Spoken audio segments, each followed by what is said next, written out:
There's this sense of change in the air.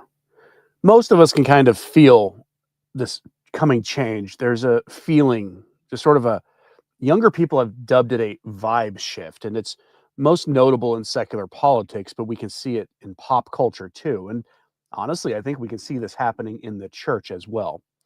Something is afoot, a season of change, and that vibe shift appears to be a shift towards sanity, towards a more conservative attitude towards every aspect of our lives. And it's why you see people being, well, frankly, remarkably patient about the state of the economy and inflation and things like that when it comes to job performance of the new administration.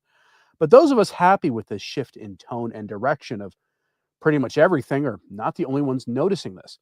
I've mentioned before that if you're looking for good news in the church, signs of real renewal in the church, then look to younger priests, look to the seminarians. You will find that they are much, much more conservative or traditionally minded than their predecessors in the priesthood, especially that generation of priests who were entering active duty during and just after Vatican II. Not only have those traditionalists and very conservative Catholic talking heads noticed this and brought you that news, but the modernists have as well, and they are, quite frankly, not super happy about this. Catholic Arena posted this little video clip, very short one, over on X, and what you're about to hear, is a Catholic priest. I mean, part of the difficulty we have is that we have very few vocations to the priesthood. But part of the other difficulty we have is that the vocations we're getting are like my parish priest in the 40s and the 50s at home. They're traditional. They want to wear black. They want to wear soutanas. They want to talk to people about sin. They want the Latin Mass, and they want to dress up in vestments, and they want to do all of this sort of thing, like people did 40, 60 years ago, 70 years ago. So I despair of the young priests. I prefer if we hadn't got them. So I despair of the young priests. I prefer. If you had a hard time hearing him because the audio quality did the best I could with that, is he despairs the young priests. He'd prefer we have nothing. Meaning, no priests, rather than a return to most Catholic priests being identifiably Catholic. What priests with that attitude have is, what they're really saying is, they'd rather have no sacraments, no masses, no church, rather than having the Catholic Church return to glory and this ape of the church be cast into the dustbin of history. That attitude is the same attitude driving the Synod on Synodality. I'll show you this. Another example of this. We have this from Diane Montagna. She, for those of you who are not familiar with her, she's a journalist and one of the good ones. She spends a lot of time in Rome, covering all things Catholic Church. She was in the press pool at during the Synod and was the one asking hard questions and making the likes of Cardinal Hollerich and Cardinal Mario Gresh and the other cardinals and Synod leaders squirm with her questions. And this is what she posted. Just in, Pope Francis has officially initiated a new phase in the Synod of Synodality by approving an accompaniment process to implement the final 2024 document that will culminate in an ecclesial assembly held at the Vatican in October 2028. Cardinal Mario Gresh, head of the Synod Secretariat, said this ecclesial assembly will be different in nature and function from the synodal assemblies held thus far. Excuse me. I'm trying to fight off a sneeze here. But this is basically, talked about this story. I'm not going to rehash this story here, but I talked about this a few days ago. Francis announced that the Synod would be kicking off a new 3-year phase that would culminate in yet another meeting in Rome. This 3-year phase would essentially be the dioceses and parishes implementing synodality and the requirements of the Synod's final document from last fall, which has things in it that almost nobody remembers because it was so unremarkable, except that it focused on process and kicked off a whole bunch of new little meetings, micro meetings that would present reports to Francis. But the key here is there's no opting out of this reform of the church. No opting out is actually really critical. You want to hear a voice who's got the inside scoop on things. Matthew Hazel on X posted this clip from a paywalled article from Austin Ivray. Thankfully, he posted the screenshots of the most important parts here. But here's what Mr. Hazel says. He says, in this week's tablet, Dr. Austin Ivray gives us the latest panicked, irreversible, no going back slogan. No opt-out from synodality. I'd be more worried about the almost total lack of opt-in, but I'm not an expert in the synodality, so maybe I've missed something. And he's absolutely correct here.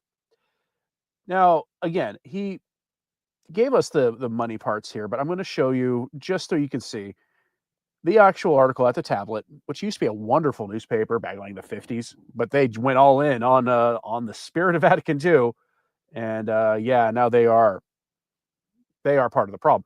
But this is a very telling headline from Austin Ivray. He is a professional Francis fan fiction writer.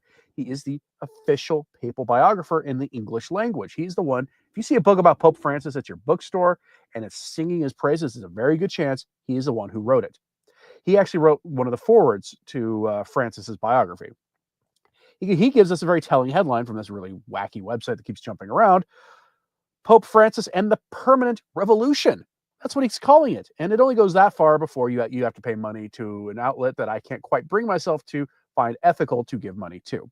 So thankfully, Mr. Hazel shared with us these elements here. Here he is quoting Austin Ivray.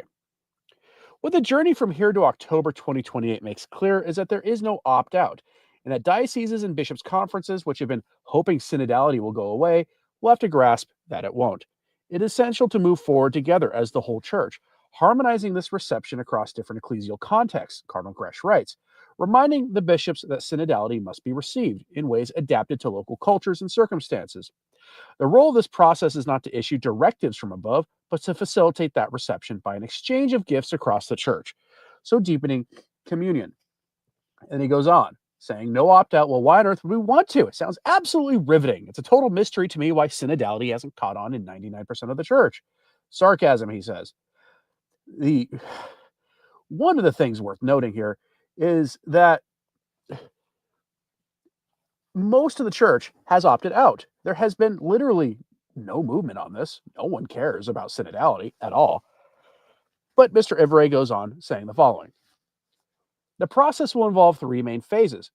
The initial 18 months from June of this year, that is after those groups that I told you about, those working groups on topics, including the James Martin topic, that sin that he's got a weird obsession over, as well as ordination of women and a few other groups. They will issue the reports in June. And then from there, you start this first phase, the initial 18 months, which will concentrate on the diocese according to guidance to be sent out in May. The idea here is to begin synodality in parishes, deaneries, dioceses, and so on, or to deepen what is already happening, using tools and practices that foster the conversion of mindset and culture that synodality calls for. During the following 18 months, there will be evaluation assemblies to assess what has been happening, initially in dioceses, first half of 2027, then in national bishops' conferences, second half of 2027, and finally at the continental level, first half of 2028. The final 6 months, from June to October, will be the universal phase.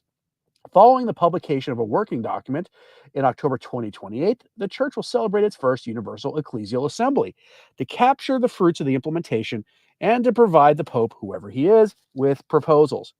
Now, it's worth noting here also that with Austin Ivray admitting that line, the fruits of the implementation provide whoever the Pope is with proposals, is itself a telling sign. They are fully admitting that they don't think Francis will be here in 3 years. And now, note also here, in response to this, Phil Lawler, who is a independent Catholic journalist, says nothing says listening and consultation like telling everyone they must participate, even if they think it's useless or worse. And I would assume most of you in this audience are in the or worse category of all of this. This has earned a response from vocal priests, this announcement from Rome. And the first is from Father Gerald Murray, writing over at the Catholic Thing. You're familiar with Father Gerald Murray, I'm sure. I believe he's a member of the Papal Posse over on EWTN. So we'll go over here and take a look at what he had to say. Processes, accompaniment, implementation. Synodality forever. Synodality without end. Amen. right? This is what they want to do to the church. Remember that vibe shift I told you about at the very beginning of this? They sense it. They're aware that younger people are drawn to preconciliar liturgy, meaning the old form of the Mass. They know that young people are drawn to preconciliar devotions and preconciliar morality, and the unequivocal black and white morality that the church has become very uncomfortable with, and especially in the last decade, but well before that, in the aftermath of Vatican II. This is their pushback to finish the job of implementing Vatican II and make it so we can never go back. How would you do that? Well, you would elevate the laity, the generally worst catechized generation in history, worse than the previous one, which was at that time the worst catechized generation in history. And you let those people, hand selected by Rome, be the ones who start making decisions about doctrine and dogma and things of that nature, thereby devaluing the power of the Pope, making him first among equals, as the Eastern Orthodox erroneously do with the papacy. And that's how you get there. They think they'll be successful. I don't think they're going to be, especially because a lot of this relies on them getting another pope like Francis or a moderate who will just go along to get along to implement this. Here's what Father Gerald Murray has to say. He says, the unending process that is the current Synod on Synodality has taken a new and unexpected turn. The current implementation phase of the 3-year synodal path following the conclusion of last fall's synodal assembly in Rome has now become the preparatory phase for something no one has ever heard of in the Catholic Church, namely an ecclesial assembly. In a March 15th letter to the bishops of the world, the General Secretary of the Synod announced that it will now start a process of accompaniment and evaluation of the implementation phase of the conclusions of the Synodal Assembly's final document by the dioceses of the world. It will ultimately culminate in the celebration of an ecclesial assembly in the Vatican in October 2028. For now, therefore, a new synod will not be convened. Instead, the focus will be on consolidating the path taken so far. So the synodal path now leads, ironically, to the canceling of the next synodal assembly, which will be replaced by a new and improved type of assembly that will stand in judgment over the whole synodal process. The celebration of the ecclesial assembly in October 2028 will be structured in such a way as to offer adequate and sustainable times for the implementation of the synod's indications, while also providing some significant moments of evaluation. If you don't know what that means, don't worry, you're not alone. That is the kind of administration talk that you get out of non-governmental organizations, the kind of administrative talk you get out of NGOs, out of nonprofits, out of government sector, and people who are deeply in the bureaucratic structure of the private sector. This is the language of the managerial class. It's not the language of the salvation of souls and that kind of thing. It seems remarkable that a synodal assembly itself is not an adequate and sustainable time to evaluate the work of implementing the synodal path. Naturally, the question arises, what is an ecclesial assembly? Cardinal Mario Gresh, Secretary General of the General Secretariat of the Synod, was interviewed on this question by Andrea Tornielli, Editorial Director for the Dicastery of Communications. Mr. Tornielli is one of the chief propagandists for the Vatican. Gresh cautioned that as we are dealing with the first time there will be ecclesial assembly at the level of the entire church, there are many things which have yet to be determined. However, it's perfectly clear on one point. It will be different from the synodal assembly. The assembly is ecclesial, which means to stress its distinct nature and function with respect to the synodal assembly, which we have just celebrated, which is and remains substantially an assembly of bishops. Insofar as the statement has any discernible meaning, Gresh seems to be suggesting that even with the inclusion of non-bishops, the bishops were unsurprisingly the majority of the assembly of the Synod of Bishops. This apparently is not synodal enough. Here comes your devaluation of the papacy and the bishops, and the elevation of the worst catechized generation of laity in history. So the ecclesial assembly will not be substantially an assembly of bishops. It will be substantially an assembly of non-bishops, which means that most participants will be lay people. The ecclesial assembly will be more or less mirror the demographics of the church, in which the clergy, let alone the bishops, make a tiny fraction of the number of baptized Catholics. Here we see the trajectory of the not-so-slow motion revolution that goes by the name of synodality. The Second Vatican Council's call for the creation of Synod of Bishops to assist the Pope in his governance of the universal church, primarily through periodic assemblies in Rome to discuss determined topics, became in Pope Francis's pontificate a forum in which a select group of lay people, deacons, priests, religious men, and women were joined together as equal participants in voting, but not in number, not with the bishops as the synodal assembly.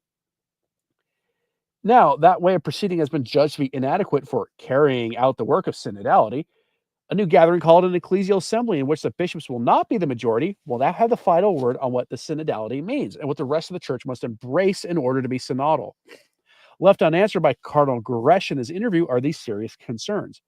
Why wasn't the idea of an ecclesial assembly to replace the new ordinary assembly of the Synod of Bishops brought up and discussed at the Synod? Because it wasn't. Why weren't the world's bishops, in an exercise of synodal listening, consulted about the advisability of convoking an ecclesial assembly? What he's saying here is this is the first time anybody's heard about this. We all thought the Synod was over by this summer, but no, it's world without end, Synod without end. This is, as he says here, hailed as Vatican III. Do you understand? They're going to give the laity council level authority in determining the direction of the church. He says, if this assembly meets according to the form set forth by Cardinal Gresh, it will be a destructive moment for the church. The hierarchy alone was given charge by Christ to teach, govern, and sanctify the flock of Christ in his name and by his authority. The bishops under and with the Pope are the sole shepherds by the express design of our Lord. Their authority is not subject to the majority vote of any assembly of laity. The bishops of the church must oppose this manifestly anti-Catholic innovation that would turn the church into something akin to a Protestant body. You see why I'm saying he's warning people? This is what they are trying to do. They're trying to use the laity to get all those changes that they can't quite bring themselves to do, that they want, but they don't think they have the authority to do. Giving the laity council level authority. This is truly a moment of revolution for the church. David Keller with a super chat. Thank you, sir. It is appreciated. The period for the Synod fits in the timeline of prophecies leading into 2029 Tui and the appearance of the meteor Apophis. There are no coincidences. They remain silent. On the rocks will cry out. And we shall see. One curveball I want to throw into those for prophecy timelines is every pope, while I don't think they did the consecration as requested by Fatima correctly, even Francis, when he named the country he's supposed to name, he didn't do it alone. I don't think the outpouring of grace on that was wasted either. I think it's bought us time. So we don't know if 2029 will be the year or not, but we will all be finding out together pretty quickly. Make sure that you treat, if you find prophecy interesting and you think that the timeline is actually possibly even accurate, then maybe you should treat it with some seriousness, work on your moral house and your behaviors, and, work on your faith life, take it seriously. But we don't know ultimately, but we'll find out together. Now, here is Father Murray's isn't the only one. You get a kind of a slightly different but very similar take from Father Joachim Heimerl. Speaking of prophecy, he's an Austrian priest who takes a great risk getting canceled by usually writing very short letters, shredding the things that come from Rome. He's the priest who offered an alternative reading of the St. Malachi prophecy that I covered a couple of years ago, and I'll probably be covering again sometime soon, given all the talks of conclaves and everything, and a lot of people being convinced that Francis is Peter the Roman for some reason. His reading doesn't have that. His reading actually gives us like 5 more popes, and it's an interesting reading, and I find his more plausible, honestly, but I'll represent that sometime in the near future. But he gives us this kind of response here to what we've been seeing out of Rome. With this is translated using a translator extension, so bear with us here a little bit on some of the syntax, but the headline is Theology of Empowerment, Goethe's Prometheus and the Synodal Church. Probably familiar with the story of Prometheus, but if you're not familiar with Goethe is, he was Johann Wolfgang von Goethe was a German polymath, widely regarded as one of the greatest and most influential writers in all of the German language. He was influential in writing actual fiction. He was influential in political writings and philosophy from the 18th century to the present. His writings are still widely read. That's who he's talking about, somebody that is not widely read, but he will go over a little bit of his ideas. You're going to see how these line up perfectly with the Synod. And by the way, for those who aren't aware, the most influential bishops and influential figures in the church at Vatican II were German Periti. Those would be the experts, and they all read this guy. Okay, their ideas helped influence what happened at Vatican II without question. If you don't know why so many trads have a problem with Vatican II, it's very, very simple. John the 23rd called a council when nobody thought it was a good idea to do so, but he called one. But to his credit, he had Cardinal Ottaviani, a very traditional, what in the modern kind of lingo, cardinal, helped draft like 9 or 12 documents. He thought John the 23rd thought the whole council would take 6 weeks. Last night I was on with Michael Hitchborn, and we looked up the length of Vatican I. Lasted a year. Vatican II lasted 3 years. They thought Vatican II was going to last 6 weeks, 2 months at the tops, because they'd had all these documents written ahead of time. The German Pariti, their experts, basically these assistants at the council, helped basically foster a revolt at the council. And they rejected almost all the documents, almost all of them outright. And they spent the next 3 years rewriting documents and passing the things we got today. That's a little context for you. And this is a figure who was absolutely influential in that movement. Here's what Father Heimerl has to say. Most of us are familiar with Goethe's hymn Prometheus, written between 1772 and 1773 through school lessons. Goethe himself considered this poem a key text in which he developed anthropological and theological principles. He did so by resorting to an ancient myth, but this ultimately plays no role. It remains a masquerade. Instead, it primarily concerns a recurring theme, the conflict between son and father, but above all, the relationship between God and man. Goethe's main aim here is to represent a new consciousness. After all, the anthem is one of the precursor texts of Sturm und Drang. This time, also called the Age of Genius, the individual asserted his autonomy. He freed himself from his religious and social dependencies and strengthened himself. The French Revolution was not far off. At this time, Prometheus became the symbol of this new type of man. One could say the model of modern man par excellence. For him, traditional orders and authorities no longer matter, including divine authority. What matters is the new man, the genius. The Promethean man is therefore a rebel, who, like all rebels, first rebels against the divine father. This is what Prometheus makes clear from the very beginning of the hymn. Cover your skies, Zeus. It is a marked rejection of God and of all that is transcendent, but above all, it is a rejection of Christianity. Prometheus represents Goethe's definitive rejection of the Christian image of God. As a result, the hymn has been understood as a true anti-prayer, a counterfeit Our Father. Man puts God in his place and does not want to be disturbed by him. Thy kingdom come, my eye. Prometheus wants something completely different from God. It is as if he were saying, disappear. Similarly, modern man has placed God far away, in the afterlife, because that is the only place he has, according to him. He himself, on the other hand, insists on his God here below, in which God no longer has the right to act. The earth is his earth. Prometheus also says this very clearly, and he shows with a grand gesture that everything he has built, hut and home, are the symbols. They encompass all material goods, but they represent one thing above all. The impotence of God is revealed through his power. Faith is now only suitable for children and beggars, as Prometheus says, for fools full of hope. Prometheus himself knows what he is talking about. The abandonment of the Father God is a result of a disillusionment that occurred in his childhood. Today, we would generally speak of overcoming a trauma. He blames Zeus for simply abandoning him as a child. Now, however, he turns the tables. As an adult, we ultimately create our own images of God, or better yet, we no longer have any at all. But every abandonment of the old is always followed by a return to the new, and in Prometheus, it is a return to his own brilliant self. This self is logically the last word of the hymn. The whole text is reduced to it in a fulminating manner.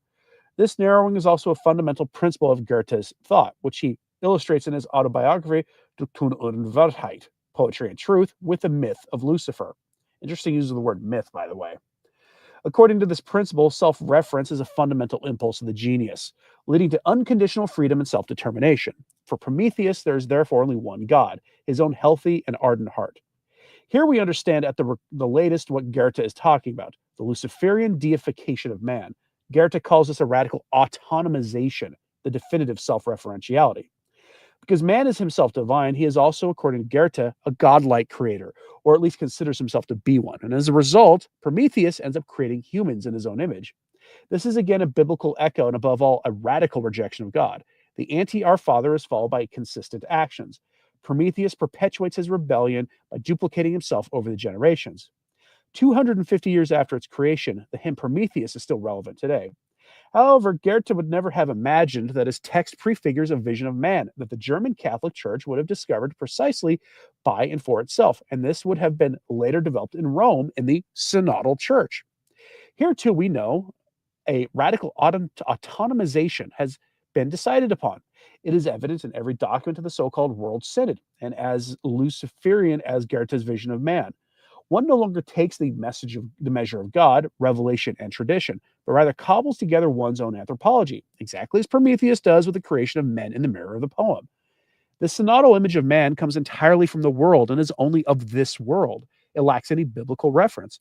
It is shaped exclusively by the spirit of times and by ideology of the flesh, far from the traditional image of God and man. On the other hand, it is very close to itself. As a result, it is hetero, and various other issues of the flesh. Deep down, it does not know itself what is in this confusion, but it is certainly the product of a theology of empowerment, of a Promethean rebellion. By virtue of its own authority, man now gives himself a new morality. What matters is the guiding principle of one's own heart, which today is simply called the sense of faith. This is once again considered as infallible as the Promethean appeal to oneself and the healthy and ardent heart. The sense of faith allows one to quickly abolish God's commandments and sin. One determines for oneself what is good and bad. Hardly anyone notices that we have thus quickly fallen into the trap of the serpent, who had already promised this to the first humans in paradise. You will be like God, and you will know good and evil. See Genesis chapter 3, verse 5. However, this is precisely Prometheus's wish, and this wish, as we know, did not come true for Adam and Eve. Instead, history and literature show where it leads. When people radically authorize and autonomize themselves, and even more so when they create strange images of humanity for themselves. Goethe himself quickly sensed that his Prometheus was as an impasse for this reason and offered an alternative to the hymn with Ganymede in 1774. The synodal church would not have to look far to get out of its impasse either. She could find an alternative in a simple reorientation towards the Christian vision of humanity.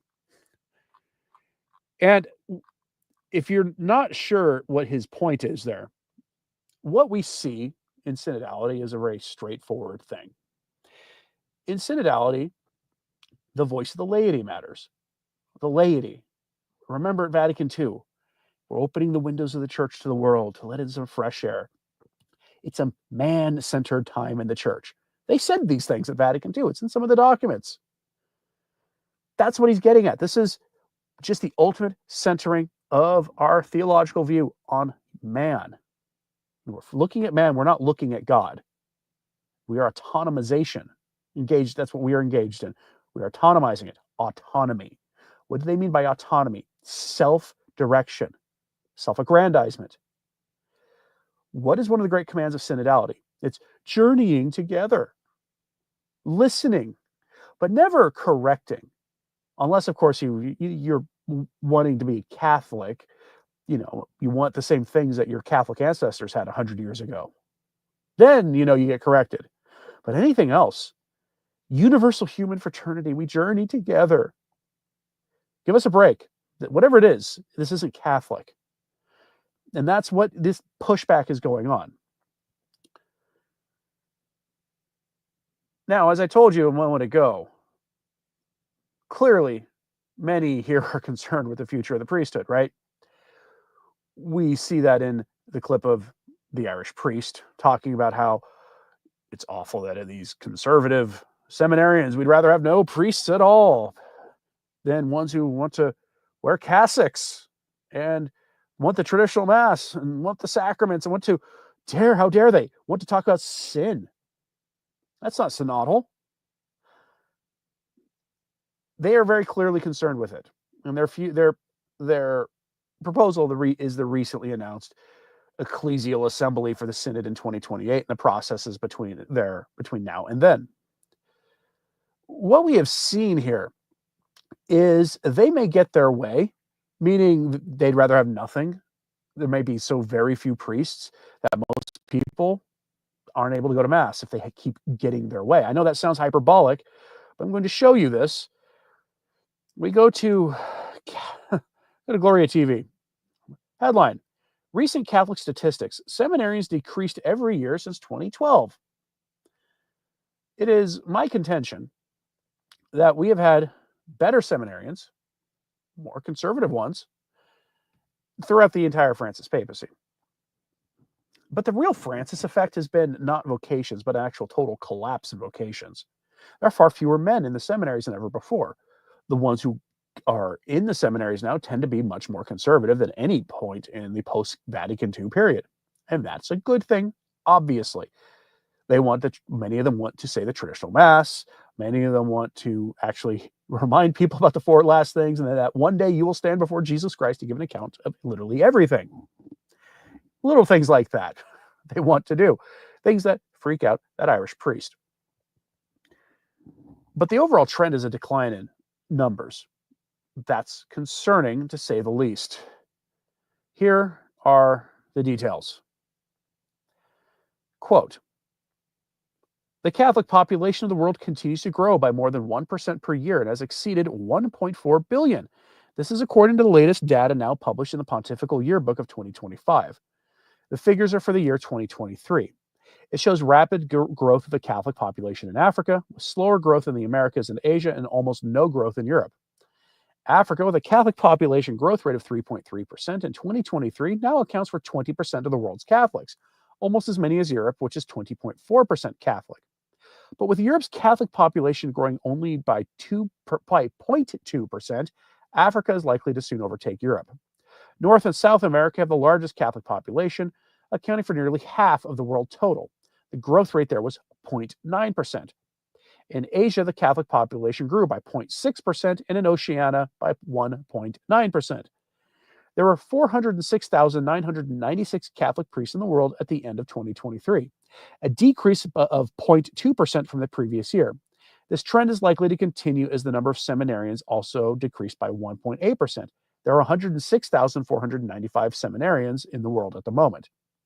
There was an increase of 2.7% in the number of priests in Africa and a decrease of 1.6% in Europe. The total number of seminarians worldwide decreased from 108,481 in 2022 to 106,495 in 2023. The number of seminarians has also decreased every year since 2012. The number of women religious also decreased by 1.6%, continuing a long-term trend. End quote. The only place in the church that vocations have risen is in the diaconate, as I understand it. Those aren't good numbers. And the one thing that those numbers never address, how many of the people among those are actually practicing Catholics in terms of they believe everything that 100 years ago a Catholic would believe? How many of them are the kind who go to Mass on a regular basis, but according to the Pew Research, reject the Church's authority on moral matters, or believe the Eucharist is merely a symbol? How many? That is a key number to think about, because if you reject the Eucharist as the body, blood, soul, and divinity of Jesus Christ being actually those things, then you are not a Catholic. You are something else. But you're not a Catholic because that is core to the faith. It's a heresy to object to those things. Every Christian believed it from the time of the beginning of the church until the 16th century. It's one of the things that distinguishes the apostolic churches, Catholic, Orthodox, and a few of the others, from the other things. And only 1 in 3 Catholics believes that in the United States. So put all those numbers with an asterisk. The church is not growing at the moment, not really. And we see that play out in those numbers. Their solution to those numbers that I told you about, the slow decline of those, is actually pretty obvious. Now, you might be thinking that the obvious solution means reinforcing tradition, making the traditional Latin Mass available to whomever wants it, since TLM parishes, those traditional Latin Mass parishes with the pre-Vatican II form of the liturgy, typically have orders of magnitude more vocations than a typical parish. And that sort of thing. You might be thinking, teach Catholic morality from the ambo. Give hard homilies.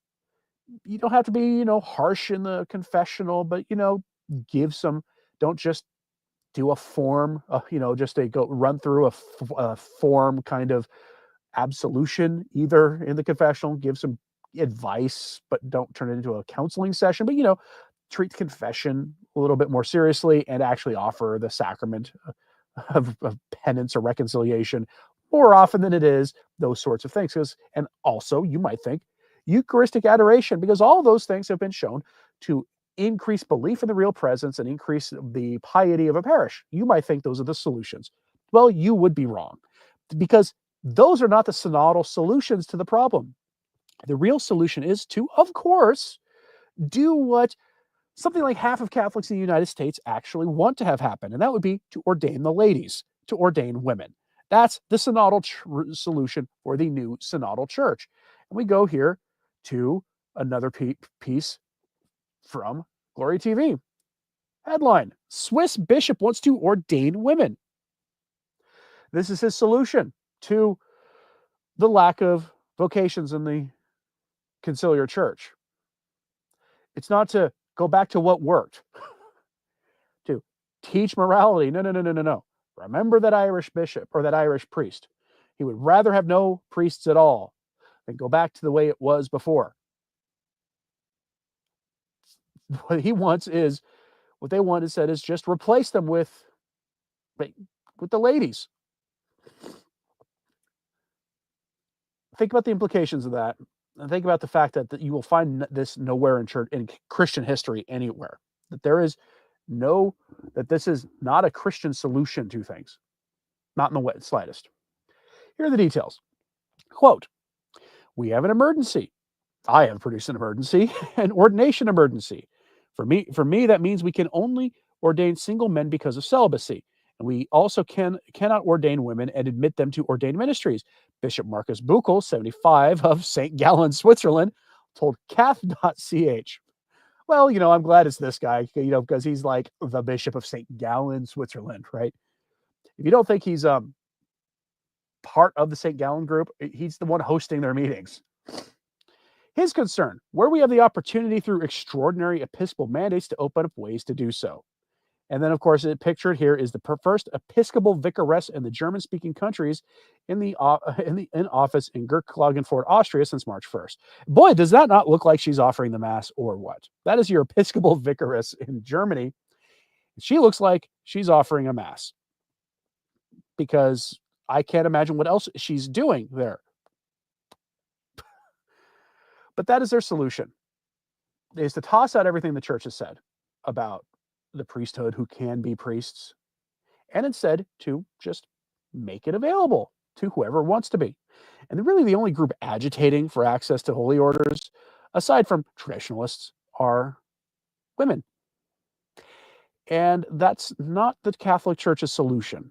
But then again, we're not talking about the Catholic Church anymore. We're not talking about the new synodal church, because those who ran the synod, who organized it, who keep pushing it, keep extending it now so to last the length of an American presidency, culminating into something that everybody will call Vatican III, basically, call it that. They call it the new synodal church. And you should ask yourself, why do we need a new church? Why can't we have the Catholic Church?